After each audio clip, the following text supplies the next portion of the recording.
Құрметті менің тыңдармандарым, арнама тіркеліп, лайк басып, комментарий қалдыруды ұмытпаңыздар. Әрбір комментарий менің кейіпкерлерім үшін өте маңызды.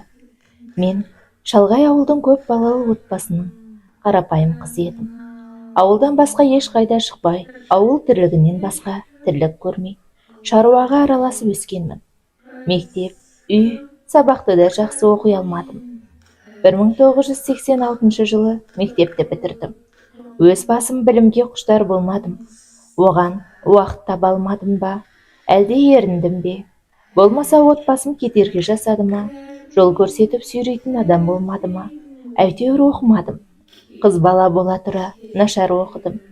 Ят болса да шындық, үй шаруасы, өзімнен кейінгі бауырларымды қарау, ол аздай үлкен ағаларымның балаларын жылатпай жұбату, қозы, бұзау бағу, бақша күту деген жұмыстарым болды. Жазу оқу, білім болды, есепке жоқпын. Алгебра дегенді тіпті ұқпаймын. Менің жаттап алғаным көбейту кестесі. Қайда есептеймін? Сол дәптер артындағы кесте рет-ретімен елестеп, сатырлатып көбейтіп отырам. Маған калькулятор керек емес. Кейбіреулер сіз есепке мықты екенсіз деп қалады. Мен іштей күлем. Салмақты түр жасап, тек басымды изеймін. Ал оқуға келгенде ежіктеп, не оқығанымды түсінбей қиналам. Маған біреу айтып берсе, санамда мәңгі жазылып қалады. Соны ұмытпай, үтір нүктесіне дейін айтып бере алам. Сол есте сақтау қабілетімнің арқасында әдебиет, тарих сабақтары 5 болды. Апай не айтты, соны қайталап айтып беріп. Жаттау берсе, өз басым оқып жаттай алмайтынмын. Менен бұрын жақсы жаттаған 2-3 оқушы дауыстап айтса болды, мен жаттап алам. Маған кезек келгенде сатырлатып айтам. Болды 5 деген баға бар. Сосын сол жаттау миымнан өшіп кететін. Физика, химия, биология, география деген пәндерді сұрамай-ақ қойсаңыздар. Картаны білем, елдерді білем болды. Басқа түк ұқпай мектепті аяқтадым. Сол орта біліміммен мен оқуға түсем деп талпынбадым. Бірден колхозда не жұмыс бар, соны істеп кеттім. Үлкен отбасым менен басқа балалармен әлек. Анам да, әкем де жұмыс жасаса да жетпейтін. Жарқырап киіне де алмайтынбыз. Отырыс, туған күн бола қалса, жеңгеміздің тәуір көйлегін сұрап, киіп бару үшін жеңгемнің талай шаруасын істеп баратынмын. Үйін ақтап, кірін жуып, күз болса салаттарын жауып беріп, кілемдерін де жуып, үйін тазалап, түк таппағанда дәмді тамағын жасап, қабағына қарап, мөлиіп жүретінмін. Жеңгелерім бақандай төртеу, қайсысы көңілі жайланса, тәуір көйлегін беретін. Оған аяқ киім керек, тағы жалынамын. Олар маңғазданып, ертеңгі күнге жұмыс тапсырады. Ойбай, тау қопар десе де дайын болып, рахметімді айтып берген затын алып киініп, мәз болып, шақырған жерге барамын. Мектептен кейінгі өмірім осылай өтіп жатты. Сыныптастарымның көбі оқуға кетіп, мен сияқты санаулы қыз жігіт қалдық. Алдымен құрылыста жүрдім. Сосын ауылымызда құс фермасы бар еді. Соған орналастым. Күнде көше кезіп, би кешіне бара аламайтынмын. Себебі жоқшылық. Анда-санда шақырған жерге жеңгелеріме жалынумен жүріп барсам барам, бара алмасам үйде отыра берем. Ол заманда теледидарда Бразилия, Мексика сериалдары, Рабин Хезаура, Просто Мария және бітпейтін Санта-Барбара жүріп жататын. Сол сериалдарды қарап, Кашпировскийді тыңдап, теледидарға тесілетінбіз. Жұма күні поле чудес қарап, қарық болатынбыз. Мереке күндері тамаша, Бауыржан шоу күтеміз. Ауыл клубына түрлі фильмдер келеді. Боевик, фантастика дегендерді алғаш көруіміз. Сол бір заман керемет. Сонымен мен 1 жыл ауылда болдым. Болмайды екен, өзгеріс жасау керек деп, Шу қаласындағы апайыма қонаққа келіп, оқу қарастырып жүредім. Өмірімде өмірлік өзгеріс болды. Мені танымайтын жігітке алып қашып кетті. 1987 жылдың маусым айының аяғы болатын. Аузым аңқиып кімге тұрмысқа шыққанымды ұқпай, Жол бойы жұлқынып, жылағанымнан әлсіреп отырмын. Бір қалаға ұзақ жүріп келдік. Биік көп қабатты үйге әкелді.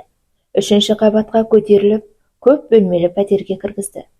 Пәтер іші толған адам. Есіктен кіргенде шашу шашып, басыма орамал тағып, бір бөлмеге әкеліп отырғызды. Менің жұлқынып, итеріп жатқаныма қарап, жатқан ешкім жоқ. Жас 2 келіншек екі жағымда басу айтып отыр. Сәлден соң орта бойлы, көк көзді, селдір шашты тым арық, әппақ, беті күн көрмеген, жайын ауыз, мұрны қоңқиған жігіт бөлмеме кірді.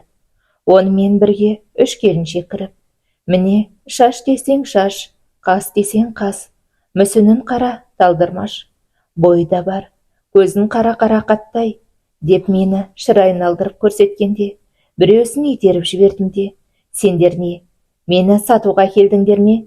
Дедім қарлыққан дауыспен. О, міне мінез де бар. Бізге дәл осында келін керек еді деп, ересектеу келіншек келіп, 2 иығымнан ұстап, айналайын, сырғалым. Мынау сенің жарың, мына үй сенің үйің. Біз сенің жанашыр апайларың боламыз деді. Мен басымды шайқап, кетем, жіберіңдер. Мен кетем, бұл менің жарым емес, мынау менің үйім емес деп, есікке қарай ұмтылдым. Өзім жылап жүрмін.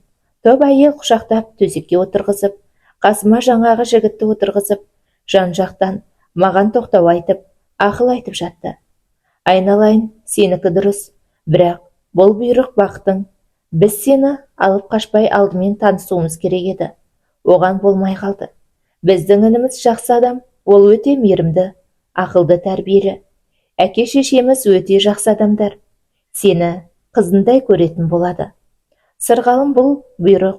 Сен туылғанда сенің маңдайыңа біздің ініміз Жәнібек жазылып қойған. Біз сені ренжітпейміз, тек сен кетпеші. Ата-анам да бұл жағдайға келіспей шошып отыр. Олар негізі қыз алып қашуға қарсы. Көздері ашық, оқыған адамдар. Сен ол кісілерді шошытпай келішші. Алтыным, сен бақытты боласың. Саған не керек? Біз бәрін орындаймыз. Оқимын десең оқытамыз. Той жасаймыз, ата-анаңа бәрін апарамыз. Сен қазақтың салты бойынша босаға аттадың. Басыңа орамал салдың. Енді қайтар жол жоқ. Я, аттаған босаған құтты болсын. Сен енді осы үйдің келінісің деп, 3 келіншек аузымды аштыртпай қақсап отыр. Мен бақырып, жылап, жіберіп едім. 4-еуі 4 жаққа қарай қашты.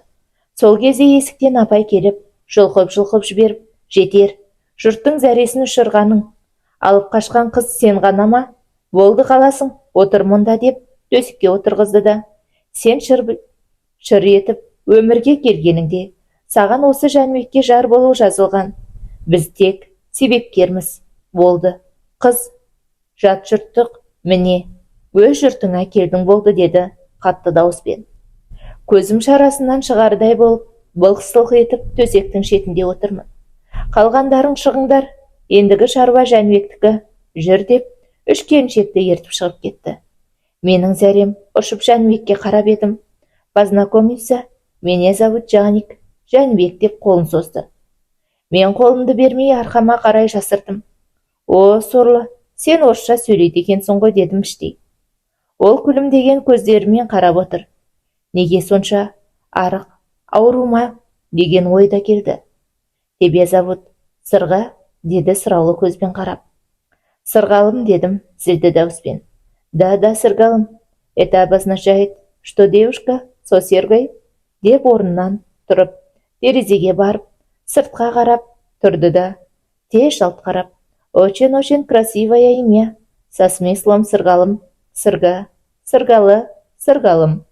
Сырғалым емес, Сырғалым дедім ашумен.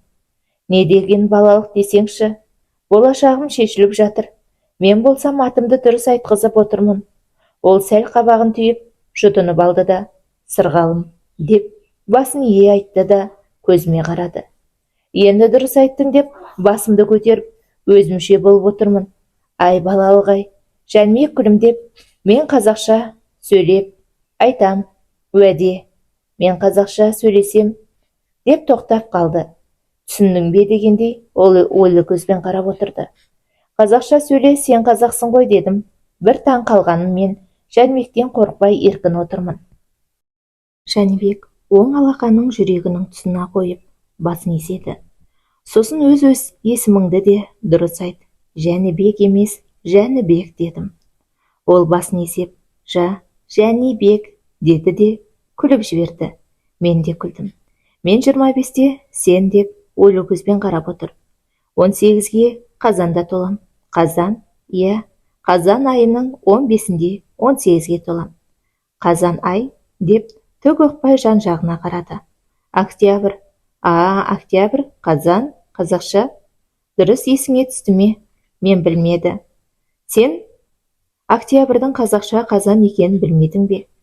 Қазан, тамақ, палау, ас деп тамақ дегенді қолымен көрсетіп, таңырқай қарап күліп қойды. Мен іштей, мына сорлы түк білмейді ғой, қайсы оқыған білімді дегені. Аяттарын қазақша білмейді деп қоям. Бірақ сол заманда бізде аяттарын тек орысша айтып, орысша жазатынбыз. Мысалы, октябрьдің пәленбайы, марттың, майдың, августтың, январдың деп барша аяттарына жалғап жазатынбыз. Тіпті қазақ тілі пәнінің өзінде солай жазып, солай оқитынбыз. Бұл алматылық тіптен орыс қой дедім. Жәнібек орнынан тұрып шығып кетті. Сосын тағам, жеміс-жидек, тәтті алып қайта кіріп, бөлменің бұрышындағы үстелге қойды. Жәнібек екеуміз әйтеуір қазақша сөйлесіп, ас жедік. Мен сәлден кейін бұл үйге неге келгенімді ұмыттым. Қайран балалық. Жәнібек қазақша сөйлеймін деп күлдіреді. Альбомын шығарып төсекке отырып алып, фотоларын көрсетті. Түннің бір уағы болғанда, екеуміз төсектің екі шетінде ұйықтап қалыппыз. Бізді мазалаған жан жоқ. Үлкендер не істеп жатыр? Біз ұқпадық. Таң атқанда есік қағылды. Мен көзімді ашып алдым. Жәнібек басын көтеріп, маған қарап күліп жатыр. Мен орнымнан ұшып тұрдым. Ол күлімдей қарап, көзін алмай қайта шалқайып жатты да, «Доброе утро» дедіп, мен көзімді бақырайтып едім. Қазақша деп күліп, басын көтеріп, маған қарай қолын созып, білегімнен тартып төсектің шетіне отырғызып, айт дегенде иек қақты. «Қайырлы таң» дедім. «Да, қайырлы таң» деп кең төсекке ішімен жатып күліп қарады. Мен ұялып та кеттім. Жәнібектің көз қарасында бір сыр бар еді. Саусақтарын саусақтарымен тигізіп, сәл сипағандай болды. Мен қолымды тартып алдым. Жүрегім қатты соғып, бір үрей пайда болды. Жәнібек сол бойы ішімен жатыр. Жағын таянып алған. Менен көзін алмай күлімдейді. Есік тағы қағылды. Ол орнынан тұрып есікті ашты. Жасы ұлғайған әйел екен. Жәнібектің маңдайынан иіскеп, бөлмеге кірді де сәл бөгеліп қалды. Мен төсектен алыстап терезе алдына барған едім. Әйел жан-жағына қарап, ойланғандай болып тұрып қалып еді. Жәнібек құшақтап, маған қарай жақындатты. «Мама, познакомьтесь, прекрасная, умная сырғалым» деді. Мен бұрымымды қолыма орап, көзім бақырайып не істерімді білмей, қып-қызыл болып кеттім. Әйел күлімдеп иығымнан ұстап, көздерімен сондай бір мейіріммен сүйсіне қарап, маңдайымнан иіскеді. Құшақтап, бауырына басып, жылап жіберді. «Моя хорошая, красавица моя, ты нас извини» деп өксік тығылған даусымен құлағыма сыбырлағандай ақырын айтты. Бетіме қарап еді, жастары домалап ағып кетті. Жәнібек анасын құшақтап, басын басына тақап, маған күле қарайды. Менің де көздерімнен жас ағып жатыр. Жәнібектің анасы көзімді сүртіп тұрып, «Не плачь, доча, не плачь, Жаник очень хорошо» деп, бүкіл денесімен селкілдеп, жылап, қайта құшақтады. Екеуміз кеудемізбен жабыса құшақтасып, бір-біріміздің селкілдеп жылап тұрғанымызда сезіне ұзақ тұрып қалдық. Сол кезде енем менен де арман қиналып, шошып, аяп тұр екен. Қыз алып қашу бұл кісіге ең сұмдық жай болған. Кейін талай есімізге алғанда айтты. «Мам, ты что, мама, хватит» деп Жәнібек анасының арқасынан сипалады. Бір-бірімізді босатып, көздерімді анасы алақанымен сүртіп тұрғанда, түнде мен итеріп жіберген келіншек күліп кірді. Қолында бектеулі бірдеңе бар. Артынан тағы бір әйел кірді. Ол да күлімдеп тұр. Жәнібектің анасы келіншектерге бұрылып, әкелген заттарды алып қарады. Мен итеріп жіберген келіншек жақындап келіп, маңдайымнан сүйіп қолымнан ұстады. Мен Жәнібектің қарындасы Бота болам. Мынау саған киіміңді ауыстырып ала ғой.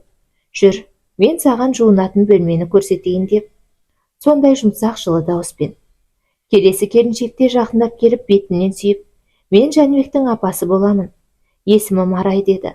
Арайда сондай мейіріммен қарайды. Екеуі жетектеп жуынатын бөлмеге келгенде, Арай бүктелген затты ұстатты. Бөлмеге кіріп, Арай берген затқа қарасам, мен өмірімде көрмеген жап-жаңа халат, іш киім және әдемі көйлек, сосын сүлгі. Кеңірдегіме өксік тығылды. Осы уақытқа дейін апамнан қалған ескі киімдер ғана киіппін. Іш киімді анам тігіп беретін. Сол ғана жаңа болатын. Өзіме жаным ашып кетті. Жылап жібердім. Айнаға қарасам көзім ісіп кеткен. Түрден түр жоқ. Жуынатын бөлмеде толған бір түрлі заттар. Не істерімді білмей тұрмын. Өмірімде ванна, душ көрмедім ғой. Қолымдағы киімді қайда қоярымды да білмеймін. Суды қалай ағызарымды да білмей, кранға тесіліп шығып тұр едім. Есік қағылды.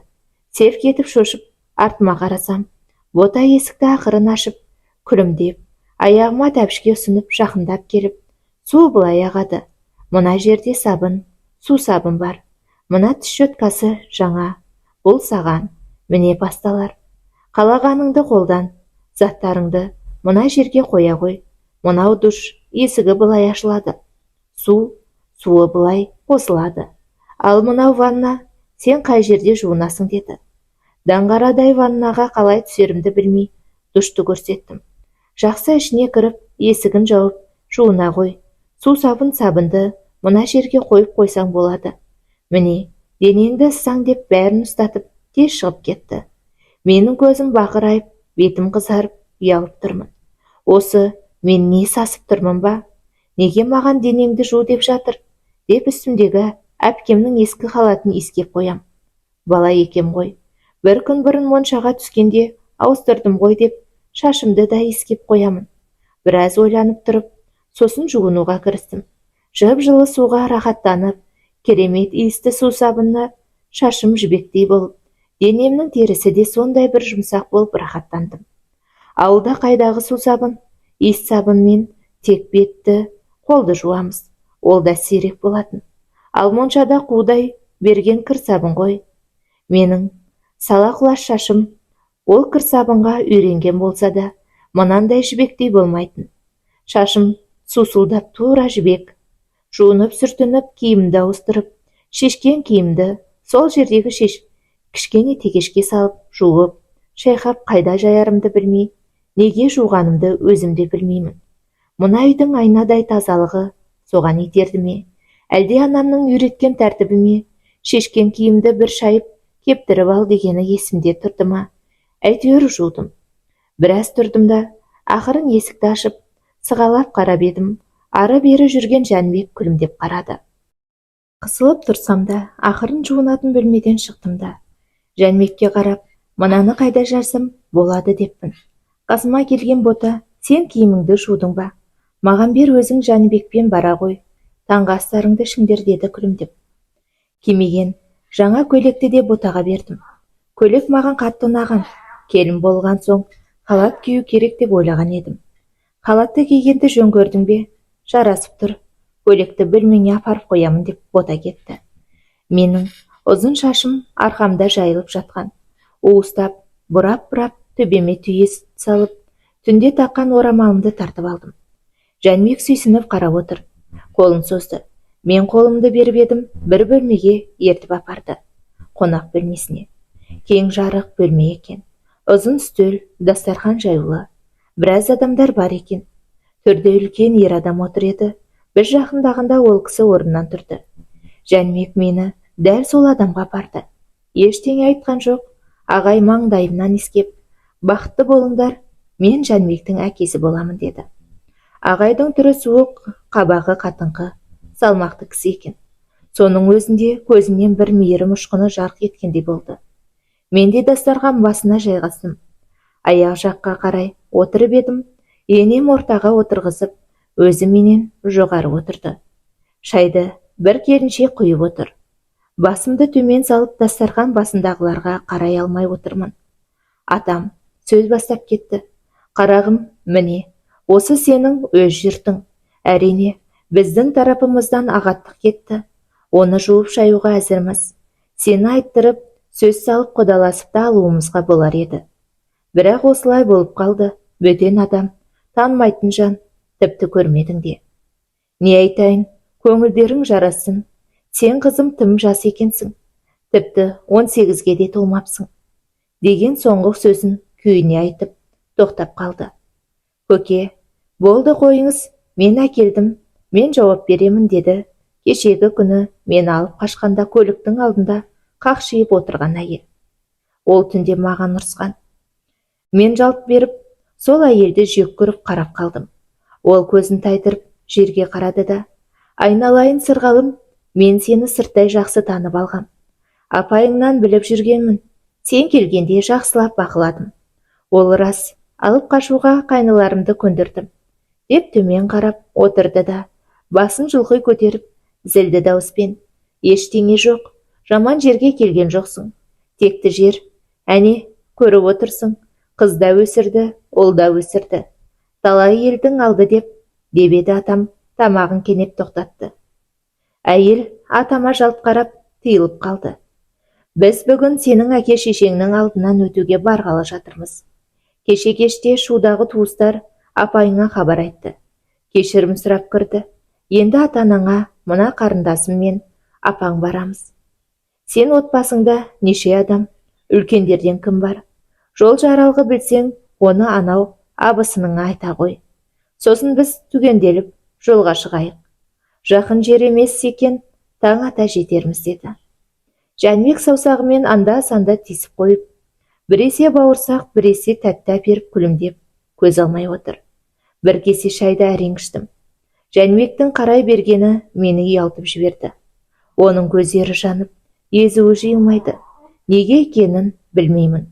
Бұл көзқарас мені баурап алғандай болды. Өте ыстық әрі жақын. Шай ішіп болған соң дастарханды жинатқызбай, абысын деген келіншек жеке бөлмеге апарып жөн сұрады. Қасыма енем мен бота да келді. Жаным, сен қысылма, неше ағайындысыңдар айта ғой? 9. Әке шешең бар ғой? Иә. Ол кісілер нешеде? Әкем 57-де, анам 53-де. Бауырларыңның алды нешеде? Үлкен ағам 30-да, екінші ағам 28-де, үшінші ағам 24-де, сосын кіші ағам 20-да. Олар отбасылы ма? Иә, үлкен ағамда 3 бала, ортаншы ағамда 2 бала, үшінші ағамда 1 бала бар. Кіші ағамның келіншегі жүкті. Апайларың нешеу? Үлкен апайым ғана шуда тұратын. Іні сіңлім нешеде? Менен кейін 2 інім бар. Біреуі 14-те, сосын 10-да, кіші сіңлім 7-де. Ата әжең бар ма? Әжем бар 84-те, сосын әкемнің 2 ағасы бар. Олар нешеде екен білмеймін, әкемден үлкен. Сосын әкемнің қарындасы бар, отбасылы, алыста тұрады. Жақсы, анаң жақтан кім бар? Анамның тек жеңгесі ғана бар. Бала шағасы мен әке шешесі бұрын қайтыс болған. Ағасы 5 жыл болды қайтыс болды. Олар көрші тұрады, 5 балалы. Тағы жақындарыңнан ауылда кім бар? Апай, ауылдың жартысы жақынымыз, бір атадан тараған, көппіз. Мен оларды онша ажырата алмаймын. Түсінікті. Енді сендерде қандай салт бар? Иығымды көтердім, шынымен соны білмейтінмін. Жақсы, рахмет деді. Бота бәрін қағазға жазып алды да анасына қарады. Енем сәл күмілжіп, қызым, сен отбасыңа хат жазбайсың ба деді. Мен түсінбей бәріне тегіс қарап едім. Абысыным қолымнан ұстап, сырғалым, былай ғой. Сені алып қашып келгеніміз рас. Енді сен келін болдың. Міне, бір түн осында қондың, деп енеме Ботаға қарады. Олар айт дегендей көзқарас білдірді. Сен хат жазып берсең, осы үйге келін болғаныңды айтсаң, көнгеніңді, келіскеніңді жазасың ба деді. Мен жылап жібердім. Енем мен Бота шошып кетіп, жазбай-ақ қой, керек емес, кешір деп шырылдап кетті. Ты тоже придумала, как она это напишет, деп енем абысыныма зекіп жіберді. Ойбай-ау, әлі кәмелетке де толмапты ғой, бәле болмасын дегеніміз ғой, деді сыбырлап. Қойшы, осы қыздың жас екенін білдіңдер ғой, деп жуан зілді дауыспен Бота айтты. Мен бәрін тыңдап отырып, не істерімді білмедім. Енем абысымды ертіп шығып кетті. Менімен Бота қалды. Ата енемдер ауылға, әке шешем жаққа кетті. Үйде Жәнібек, Бота, Арай болдық. Абысын күйеуіммен кетіп қалды. Ол туған келін емес екен. Шуда тұратын атаның інісінің келіні екен. Арай мен Бота тұрмыста екен. Арайдың 2 баласы бар. Олар Семейде тұрады екен. Демалысқа қонаққа келіпті, өзі дәрігер екен. Балалары ұл мен қыз, 2-3 сыныпта оқиды. Ал Бота Алматыда тұрады екен. Егіз қызы бар, олар елді 2-ге толады екен. Бота да оқыған, мамандығы заңгер. Жәнібек жоғары оқу бітіріпті, бірақ жұмыс жасамайды екен. Ол егіздің сыңары болған екен. Егізі 1 жыл бұрын аяқ астынан ауырып, тез қайтыс болып кетіпті. Үйленбепті де. Егізі ауырғанда Жәнібек те қатты ауырып, әрең беріп қарапты. Жәнібектің сыңары қайтыс болған соң, отбасы тегіз. Бір Жәнібектің қас-қабағына қатты көңіл бөледі екен. Жәнібектің сыңары өте пысық, білімді, өжет болған екен. Аяқ астынан жабысқан кесел алмай қоймапты. Ұзақ емделіп әбден қиналыпты. Жәнібек сыңарымен қоса қиналыпты. Қанша тексеру жасаса да еш дерт анықталмапты. Ақыры сыңары қайтыс болған соң, оның ауырғаны басылыпты. Осыны Бота асықпай түсіндіріп айтып берді. Ата енем ауылымнан риза болып қайтып келді. Тойға әзірлік басталды. Араға 2 ай өткізіп үлкен мейрамханада көп адамға той жасады. Менің барша туысым шақырылып, құрметпен күтіп, бірнеше күн қонақ қылып шығарып салды. Анам шамасы келгенінше 5 көрпемді, 5 шақ жастығымды, азын-аулақ ыдыс-аяғымды бір текеметпен әкелді. Маған киерге 2 көйлек салыпты. Сонымен мен Алматының қақ ортасындағы интеллигент отбасына келін болдым. Қайын жұртым оқыған, өте сауатты. Шеттерінен мықты қызметтегі жандар. Мен бір тал келін болдым. Бұл отбасының бір ерекшелігі қатты дауыс шығарып сөйлемейді екен. Атам тек қас-қабағымен білдіреді екен. Келін атандым, бірақ әйел болмадым. Жәнібек сүйсіне қарап, аймалағаны болмаса, әріге бармады. Мен ойлап қоямын, ауырды деп еді, неге менімен кездеспейді? Неге мені ашпайды? Сүйеді, аймалайды, қасымда жатады. Неге қатынасқа бармайды? Сол ауру бірдеңе зақым келдірді ме? Әлде мен қызықтырмаймын ба деп көп ойланам. Қазан айы болып, мен 18-ге де толдым. Жәнібек қамқоршы, аялап тұр. Тек тиіспейді. Біраздан соң мен оған басымды қатырмайтын болдым. Өйткені мені қоярда қоймай, архитектуралық институтқа оқуға түсірді. Мә, аттестатымды сұрағанда ұялғанымдай. Толған 3, 2 сабақ қана 5. Тағы 2 сабақ 4. Жерге кірердей болып әрең бергем. Ал Жәнібектің отбасы білім құмар. Мен Алматы өміріне үйренуім тез болса да, отбасылық өмір сүруім оңай болмады. Үйдегі адамдардың қабағына қарап, жүріс-тұрысына қарап, солай болуға тырыстым. Енем білдей құрылыс компаниясын басқарады екен. Тіпті жоғары лауазымды. Ал атам әскери шенді адам. 60-тан асқан кісілер болса да, екеуі жас көрінеді, әрі тың. Мені еш шеттетпеді. Қыздар өз үйлеріне кетіп, 4-еуміз қалдық. Енем бәрін үйретіп, көрсетіп, жаймен сөйлейді. Көбінше орысша сөйлейді екен. Атам қазақша, тіпті әдеби қазақ тілге жүйрік. Жәнібек те қазақша сөйлеп, қазақша кітап оқитын болды. Мен Жәнібекке қарай-қарай көзім үйренді. Ол сүйкімді бола бастады. Сәл ет алды ма, әлде менің көзім үйренді ме? Әйтеуір өзгеріс бар. Мен сағат 3-ке дейін сабақта болып келем. Мен келгенде ол ас әзірлеп қуанышпен қарсы алды. Менімен отырып астанады. Ол үйде бекер жатпайды. Өзі оқыған универден студенттер келіп, соларға көмектесе ме, дипломдық жұмыс жаза ма, бос емес. Күніне 2-3 студент келіп, мен кешкі ас әзірлеймін. Ата-енем кешікпей өз уақыттарында келеді. Кезекті айлық циклдан кейін киімдерімді жуып, жайып жатсам, енем қарап, қызым, сен ренжіме, көңіліңе алма. Бірақ сен дәрігерге қаралуың керек деді орысшалап. Неге? Енді міне 6 ай болды, әлі көтере алмай жүрсің. Тексерілуі керек, ең құрығанда себебін білеміз деді. Мен енеме бұл жеткізіп айтпай, тек басымды изедім. Менің мықты танысым бар, соған айтайын, жарай ма? Өзім бірге барам деді. Дәрігерге бірге барса, мен әлі қыз екенімді анықталады. Сосын бұл кісіге не болады деген ой келіп, мен Жәнібекпен ақылдасайын дедім. Дұрыс ақылдас, екеуің бірге барарсыңдар деді. Мен деп кеш батқанын күттім.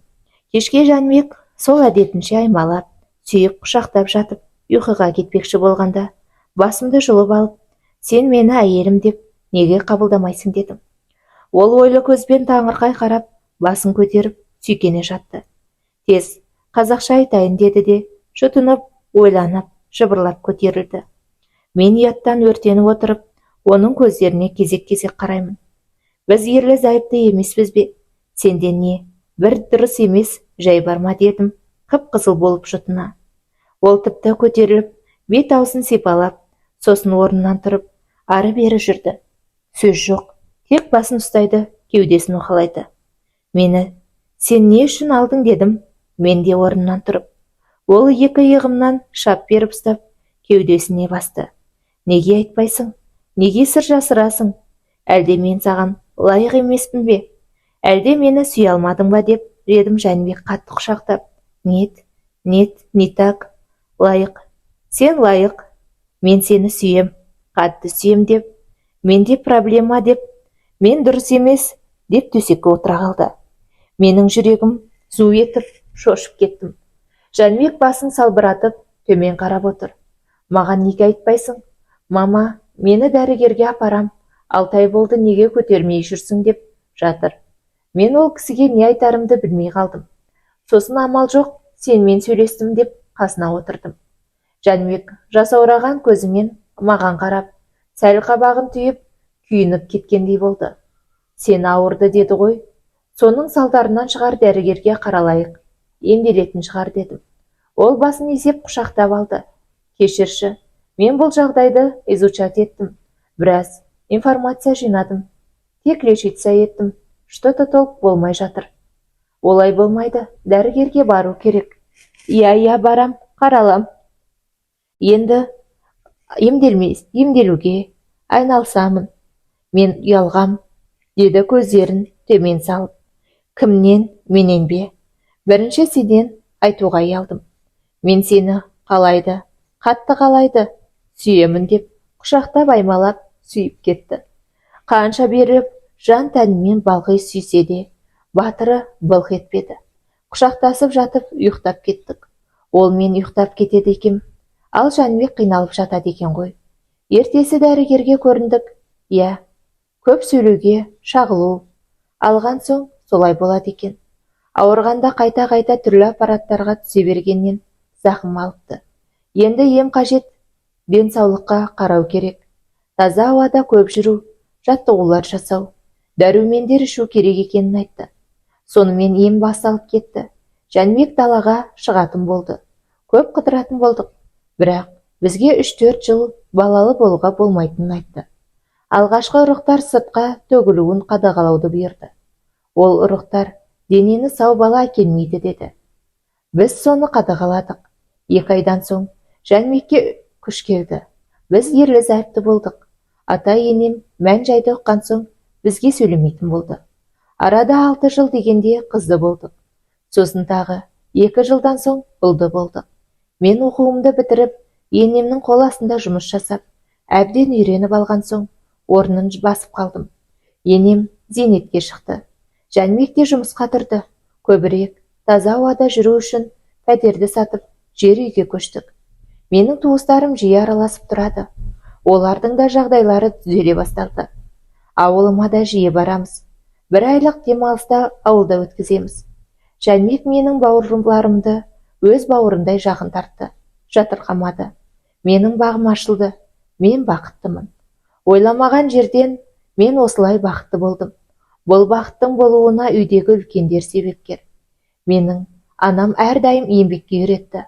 Ашуды тыя біліп, орынды, ақылмен сөйлеуімді қадағалаған. Айналамдағы адамдардың көңілін табуға үйретті. Ал енем, ол екінші анам. Білімге көзімді ашты. Жаңа өмірге ерінбей сүйреді. Екі әкем болса, өздерінің әке екендерін көрсете білді. Олар керемет үлгі болды. Оларды қастерлей отырып, мен өз күйеуімді де бағаладым. Текті болу адамның өзінен екен ғой. Тәрбиені қалай қабылдайсың, солай болады екен. Асыл жеңгелерім де маған көп нәрсе үйретті. Бекер жатқан дүние жоқ, бәрі еңбекпен келетінін түйді. Сол бір сұрап киген көйлектерін еңбегімді сіңдіріп киетімін. Жоқты да көрдім, барымды да бағалаймын. Қайын жұртым жоқ жердің қызы деп секінеді. Мен бар жерге келдім деп даңдайсымадым. Бізде бір-бірімізге құрмет бірінші орында тұрады. Өзі болған қыз төркінін танымас деген атақтан да аулақ болдым. Оған менің ата енем жол берместе еді. Мүмкін менің өмірім мыңдаған қыз келіншектердің өмірі секілді шығар.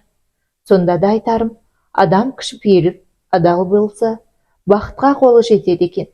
Ұлық болсаң кішік бол деген қазақпыз ғой. Аман болайық бауырлар.